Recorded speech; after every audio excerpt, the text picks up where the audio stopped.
आणि टिक्कम कुठे गेला यार? टिकास कुठे गेला? हा टिकास आणि हा पावड़ा। तो चलो निकाल लिया आपने 3 हथियार।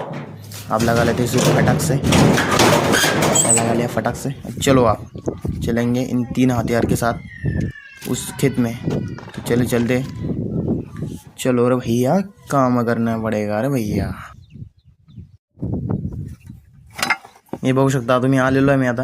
हे सब लाईन काढलेली मी इथं तिथपर्यंत काढलेलं आहे बघा, असं वर्म टाकलेलं आहे आणि आता खूप काम आहे। आता चलो आता घेतला ते आपले हत्यार, चलो आता एवढी सब लाईन काढलेली आहे, अजून तिथून काढायची आणि वर्म टाकायचं आहे वरती। खूप काम दिलेलं आहे पप्पांनी, आता करावं तर लागलंच। चलो बघा तिथपर्यंत लिंबापर्यंत काढलेलं आहे आणि हा असं वर्म टाकायचं आहे। सूर्य तपतोय वरतून, आता खूप टाईम होतोय। चलो आता कामाला आपल्या सुरुवात करूया।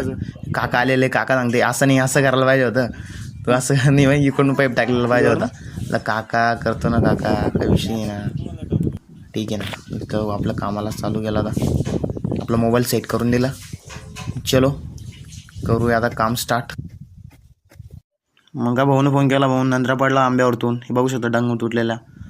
आणि हा नंद्रा इथं हात फ्रॅक्चर झालेला नंद्राचा, हा लोळतो डायरेक्ट, असा आंध्रा येतो म्हणतो डोळ्याला, मग चालता नाही येत म्हणे आता सुनील काका। हे बघू शकता इथपर्यंत इथला आला लोळला खाली भाऊ।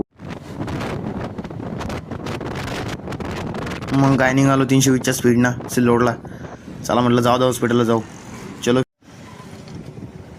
जाऊ हॉस्पिटलला आलो तर खरी, पण जाऊ हॉस्पिटलला डॉक्टरच नव्हते। मग काय तिथून पुन्हा वापस गेलो होतो आम्ही। दाखवतो तुम्हाला नेक्स्ट ब्लॉगमध्ये काय झालं नंतरला, तर काय नाही। चला नेक्स्ट ब्लॉगमध्ये भेटू आपण, बाय बाय, सबस्क्राईब करा।